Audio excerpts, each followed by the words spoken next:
नमस्कार, मैं डॉक्टर हेमलता काटे, हिंदी विभाग, बाला साहेब देसाई कॉलेज, पाटन। आज हम देखने वाले हैं आधुनिक काल की राजनीतिक परिस्थिति। किसी भी साहित्य को अगर हमें गहराई से समझ लेना है तो तत्कालीन युगीन परिस्थितियों का परिचय होना बहुत ही आवश्यक है। आधुनिक काल हिंदी साहित्य के इतिहास का चौथा कालखंड, जिसका समय आचार्य रामचंद्र शुक्ल जी ने संवत 1900 से लेकर आज तक माना है। संवत 1900 से लेकर आज तक माना है। अतः आधुनिक कालखंड अर्थात आज का कालखंड, इस आधुनिक कालखंड का प्रारंभ संवत 1900 से लेकर शुरू हुआ है। अतः यह आधुनिक कालखंड किन किन परिस्थितियों के बीच रहा है, इसका परिचय होना आवश्यक है। इसी दृष्टि से आज हम देखेंगे आधुनिक काल की राजनीतिक परिस्थिति। वैसे तो प्रत्येक परिस्थिति का साहित्य पर असर होता है, या यूं कहा जाता है कि साहित्य समाज का दर्पण होता है। कारण जैसे परिस्थिति होती है उसी प्रकार का ही साहित्य लेखन किया जाता है। इसीलिए परिस्थितियों से हमें भलीभांति परिचित होना आवश्यक है। इसी दृष्टि से आधुनिक काल की राजनीतिक परिस्थिति अपना विशेष महत्व रखती है।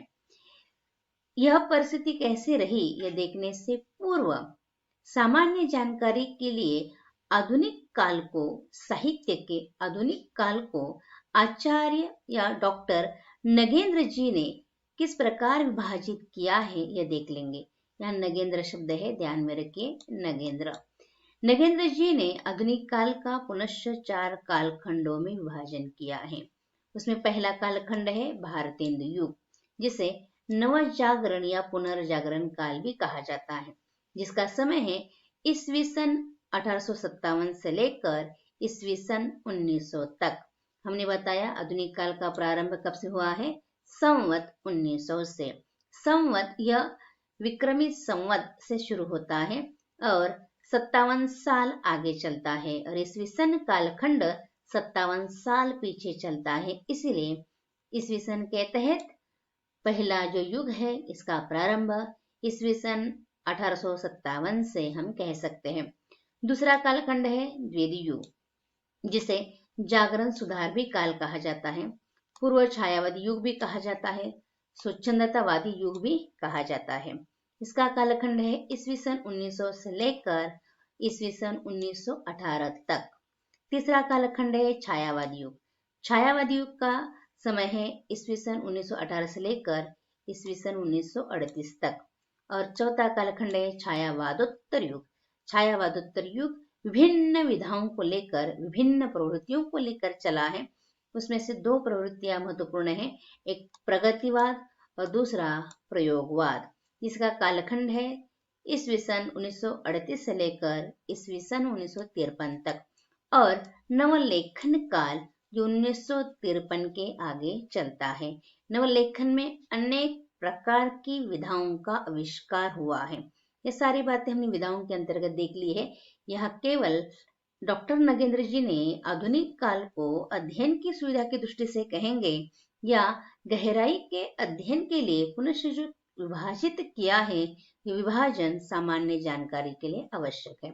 अब देखेंगे इस आधुनिक काल के अंतर्गत राजनीतिक दृष्टि से कौन कौन सी घटनाएं प्रमुखतः हमारे सामने आती हैं। विभिन्न घटनाएं हमें मिलती है राजनीतिक दृष्टि से। उसमें से पहली घटना है ईस्ट इंडिया कंपनी की स्थापना। भारत में ईस्ट इंडिया कंपनी की स्थापना यह कब हुई और कैसे हुई, यह आधुनिक राजनीतिक इतिहास के अंतर्गत आता है, आधुनिक राजनीतिक परिस्थिति के अंतर्गत आता है। सन 1757 में प्लासी का युद्ध हुआ था। प्लासी का यह युद्ध ईस्ट इंडिया कंपनी की सेना और बंगाल के नवाब सिराजुद्दौला के बीच हुआ था, और जिसमें सिराजुद्दौला इनकी हार हो गई थी और ईस्ट इंडिया कंपनी की नींव, यानी अंग्रेजों की नींव भारत में दृढ़ हो गई थी। अर्थात प्लासी के युद्ध ने अंग्रेजों की नींव भारत में दृढ़ कर दी। धीरे धीरे ईस्ट इंडिया कंपनी का शासन भारत में फैल गया। जो जो कंपनी का प्रभुत्व बढ़ता गया, त्यों त्यों उसके अधिकारियों के अत्याचार भी बढ़ते गए। इससे देश की जनता में बड़ा असंतोष छा रहा, असंतोष बढ़ गया। इसके साथ कंपनी के अधिकारियों ने देशी राज्यों को मिलाने में भी अनेक साधन निकाले, अर्थात भारत देश में जो राज्य थे उनके राज्य में मिलाने के लिए उन्होंने अनेक साधन निकाले थे। उसमें से एक है लैप्स नीति। लैप्स नीति लॉर्ड डलहौजी ने लाई थी। लॉर्ड डलहौजी भारत में 1948 में अर्थात 1948 में भारत के गवर्नर बनकर वह आए थे और उन्होंने लैप्स नीति का प्रारंभ किया था। ये नीति क्या बताती है? जैसे भारत में आपको पता है, भारत देश में पुत्र को अपने पिताजी की जायदाद मिलती है। अगर वह निसंतान है तो वह जायदाद वह व्यक्ति जिसे देना चाहता है वह उसे दे सकता है। उसी प्रकार यह भारत की नीति है। इसी के अनुसार लैप्स नीति क्या कहती है? जिस राज्य के राजा की कोई संतान नहीं है वह राज्य अंग्रेजी शासन के अंतर्गत आता है। उसे संतान नहीं होता तो वह राज्य अंग्रेजी शासन का होता है। अर्थात ये लैप्स नीति कैसी है? हड़प नीति है। इस हड़प नीति के तहत ही झांसी को भी 1854 में लैप्स नीति के तहत अंग्रेजी शासन ने अपने कब्जे में ले लिया था। उसी वक्त देश में प्रजा और देशी राजा दोनों ही कंपनी के अत्याचारपूर्ण शासन से घबरा गए थे। इसी बीच और एक उन्होंने नीति अपनाई, वह नीति है नए कारतूसों की। जो ईस्ट इंडिया कंपनी के अंतर्गत भारतीय सिपाही थे उन्हें कारतूसों की बंदूक दिए थे। ये घटना आपने सुनी होगी। इसीलिए इन बंदूकों के कारण भारतीय सिपाहियों की धार्मिक भावनाएं उन्हें ठेस पहुंच गई थी। और इस प्रकार यह अंग्रेजों की जो हड़प नीति है, भारतीयों की भावनाओं को दुखाने की नीति है, इसके कारण सन 1857 में भारतीयों ने अंग्रेजों के विरोध में प्रथम कदम उठाया और स्वतंत्रता का प्रथम युद्ध छेड़ा। एक वर्ष भी पूरा बीत नहीं पाया कि दासता के प्रति किया विद्रोह दबाया गया। ईस्ट इंडिया कंपनी का शासन समाप्त करके ब्रिटेन सरकार ने भारत का शासन अपने हाथ में ले लिया। महारानी विक्टोरिया ने घोषणा की जिसमें भारतवासियों को बड़े मधुर आश्वासन दिए गए थे। भारतीयों में एक नवीन चेतना और आशा की लहर दौड़ गई थी।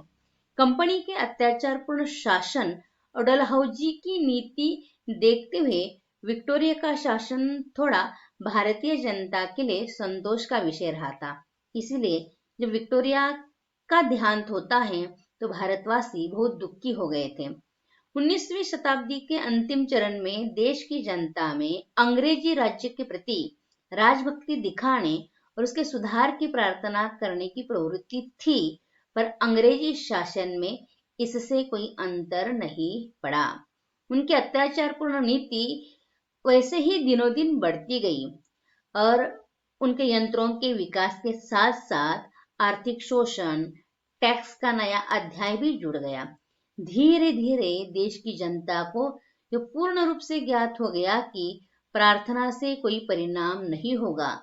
इधर यह परिणाम नहीं होगा, इसलिए इधर इंडियन नेशनल कांग्रेस ने भारतीय राजनीतिक चेतना को और अधिक विकसित किया और कांग्रेस की स्थापना भारत देश में हो गई। सन 1885 में कांग्रेस की स्थापना भारत देश में हो गई थी। कांग्रेस की स्थापना से जनता के सामने कुछ निश्चित राजनीतिक सिद्धांत उपस्थित हुए जिनकी प्राप्ति के लिए देश की जनता में अदम्य उत्साह छा गया था। इटली के स्वतंत्रता युद्ध, आयरलैंड के होम रूल आंदोलन तथा फ्रांस की राज्य क्रांति के इतिहास ने जनता की विरोधी भावना को और अधिक उकसाया। ये यह उस वक्त हो गई घटनाएं हैं। इससे जनता में और भावनाएं उत्साहित हो गई। बहुत से नवयुवक हिंसात्मक उपयोगों से अंग्रेजी राज को हटाने इच्छुक हो गए। हिंदी साहित्य के आधुनिक काल के नवयुवक की इस राजनीतिक चेतना का प्रभाव भारतेंदु युग में हमें दिखाई देता है। आगे जाकर इसी को लेकर इन नवयुवकों ने स्वतंत्रता का मंत्र निर्माण किया।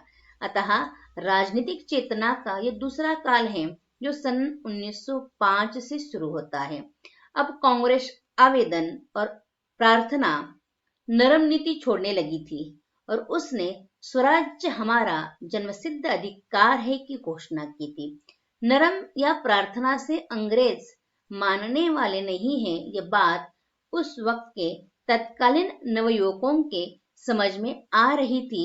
इसीलिए उन्होंने स्वराज्य हमारा जन्मसिद्ध अधिकार है यह घोषणा कर दी थी। इसी समय कांग्रेस में दो दल निर्माण हो गए, एक गरम दल और नरम दल। गरम दल के आपको पता है लोकमान्य तिलक जी प्रमुख थे, नरम दल के महात्मा गांधी जी प्रमुख थे। सच तो यह है कि करजन की बंगाल विभाजन की भारत विरोधी नीति से राष्ट्रीय भावनाओं से प्रेरित भारतीय जनता की आंखें खुल गई थी और वे अंग्रेजों को बड़े संदेह की दृष्टि से देखने लगे थे। इसीलिए जनता में प्राचीन भारतीय संस्कृति के प्रति श्रद्धा और वर्तमान परिस्थितियों के प्रति क्षोभ उत्पन्न हो गया था।